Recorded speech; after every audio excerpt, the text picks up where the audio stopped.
Olá, eu sou a Vitória e infelizmente esse vídeo não é um vídeo feito por um coelho que ganhou vida para contar a origem da Páscoa, é feito por mim. E aqui eu estou com os meus convidados, né, para falar sobre Páscoa, né? Ele tá até segurando uma cenourinha, um tá usando roupa, outro é de vidro, e é um cofre, na verdade.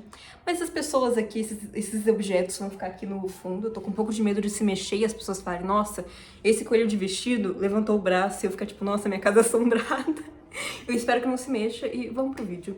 Mas a Páscoa, apesar dela ser associada com o cristianismo, da gente pensar em cristianismo quando pensa em Páscoa, os costumes que a gente conhece, tipo comer chocolate, ovos pintados, o coelho, tá muito relacionado com o paganismo, e é nisso que eu vou falar, é isso que eu vou falar nesse vídeo. Antes do cristianismo, a Páscoa teve sim origens pagãs, porque antigamente ela possivelmente era associada ao equinócio de primavera, que é basicamente, eu não estou aqui para explicar ciência, né? Esse canal é de história, mas é basicamente quando os raios solares batem em um ponto específico ali que faz com que dois hemisférios do planeta recebam a mesma quantidade de luz. E é nisso que é o equinócio assim de primavera. Eles celebravam isso, basicamente. E o evento da Páscoa em si, antes do cristianismo e antes de outras crenças assim surgirem, era basicamente isso, era para celebrar esse acontecimento, principalmente no hemisfério norte. E para começar a falar sobre a origem da Páscoa e do paganismo e sua relação, eu vou falar sobre a deusa Ostara. Bom, o motivo do porquê um coelho é usado para representar a Páscoa está relacionado também com a deusa Ostara, ou Eostre, Astra, Eustrae e até mesmo Easter. A Ostara, eu vou chamar de Ostara, é uma deusa da fertilidade, digamos assim, que ela era celebrada antigamente pelos antigos povos anglo-saxões, nórdicos, germânicos. Inclusive, assim como toda entidade antiga, ela tem muitos nomes, e um deles é Easter também. Mas um dos nomes que ela tem é Easter, que significa Páscoa em inglês. Só que tem gente que fala que realmente pode ter tido uma influência, e tem gente que fala que não, porque o Easter também pode significar uma palavra de origem grego-latina, que significa basicamente a direção onde o sol nasce, leste. E agora vamos falar sobre a relação direta entre um coelho e a deusa Ostara. Tem uma história em que a Ostara estava em um jardim com algumas crianças e um pássaro pousou na mão dela. E para fazer uma brincadeira ali para as crianças, ela com o seu poder foi e transformou esse pássaro em um coelho. Só que aí o pássaro, ele ficou meio magoado, porque ele queria seu corpo de volta. Você voava e agora você tem que ficar no chão pulando, entende? Ele ficou meio bravo assim, querendo uma liberdade, querendo sua liberdade de pássaro. Ele ficou pedindo seu corpo de volta. Só que a Ostara, ela não conseguia reverter esse feitiço, esse poder que ela fez. Ela não conseguia. Até chegou na primavera. E como eu falei, a Ostara era relacionada à primavera. E na primavera, ela ficava mais forte. Ou seja, os seus poderes ficavam muito mais fortes.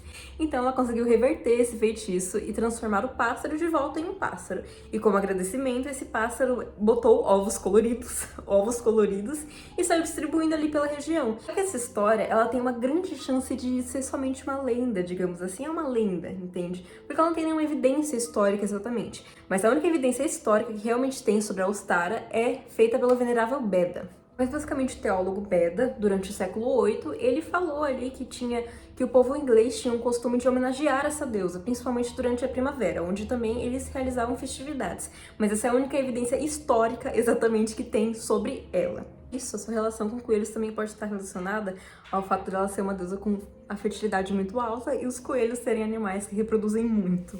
Fora isso, também tem um livro escrito em 1722 pelo George Frank von Franknau, que nome, onde ele fala que tem um antigo folclore onde as lebres escondiam ovos coloridos para que as crianças procurassem. Então, mostra que essa tradição entre ovos de Páscoa, ovos coloridos, é muito mais antiga do que a gente pensa. Fora isso, também tem uma história de 1700 que fala que basicamente alguns imigrantes alemães chegaram à Pensilvânia e trouxeram uma cultura que vinha de um antigo folclore deles, onde basicamente uma lebre botava ovos para as crianças, ovos coloridos no caso. E essa tradição dizia que se as crianças fossem bondosas, elas iriam ganhar os ovos coloridos. E também fala que algumas crianças faziam ninhos com cenoura para que elas pudessem atrair o coelho ou a lebre para elas ganharem os ovos coloridos.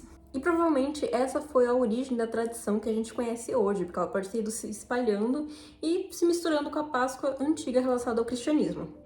E agora que eu terminei de falar sobre os coelhos e a deusa Ostara, eu vou falar um pouco sobre as origens dos ovos de Páscoa.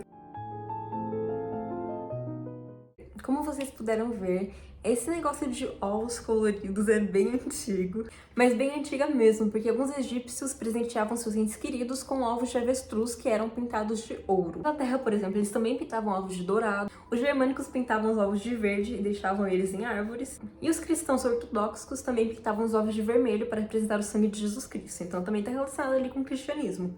Eu acho isso bizarro porque eu se fosse um egípcio, se fosse um inglês, eu nunca pensaria em, sei lá, pintar um ovo para presentear para uma pessoa. Não sei, eu não pensaria nisso. Agora sobre a questão dos chocolates, que é uma coisa bem aleatória diante de tudo isso que eu já contei pra vocês. Falam que basicamente a ex-esposa viúva do rei Luís XIV estava na sua corte em Versalhes em 1725 e ela aparentemente deixou um pouco de chocolate cair em cascas de ovos e nisso surgiu a tradição. Enfim, aparentemente essa seria a origem do chocolate, sua relação com o chocolate e também tem um pouco de relação com a quaresma.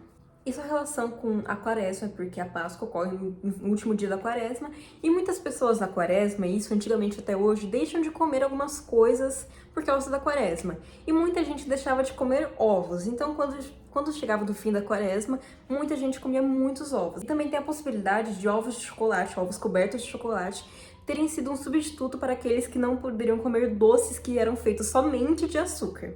Agora que eu falei um pouco de quaresma, eu vou falar um pouco mais sobre o cristianismo, sobre a Páscoa no cristianismo em si. Segundo a história cristã, Jesus teria ressuscitado durante os preparativos da festa judaica chamada de Páscoa, que também tem uma relação ali entre o nome Páscoa. Esse festival judaico era celebrado em homenagem a quando Moisés deixou os filhos de Israel serem livres. E esse evento também acontecia durante ou depois da primavera. E por Jesus ter sido ressuscitado e enterrado durante a Páscoa, os cristãos, depois de um tempo, decidiram que aquela seria a nova Páscoa, onde seria a celebração da ressurreição de Jesus Cristo. Só que os judeus usavam um calendário diferente, então no Concílio de Nicéia, eles decretaram que basicamente a data da Páscoa deveria ser no dia exato da Páscoa e que agora a Páscoa deveria ser celebrada somente para a ressurreição de Jesus Cristo. Bom, esse foi um vídeo mais curto que eu fiquei curiosa sobre a Páscoa e eu decidi trazer um pouco sobre a sua história para vocês. E eu desejo uma ótima Páscoa para vocês, que comam muito chocolate, porque eu vou comer, talvez eles também. Mas eu desejo uma ótima Páscoa para vocês e até a próxima. Tchau!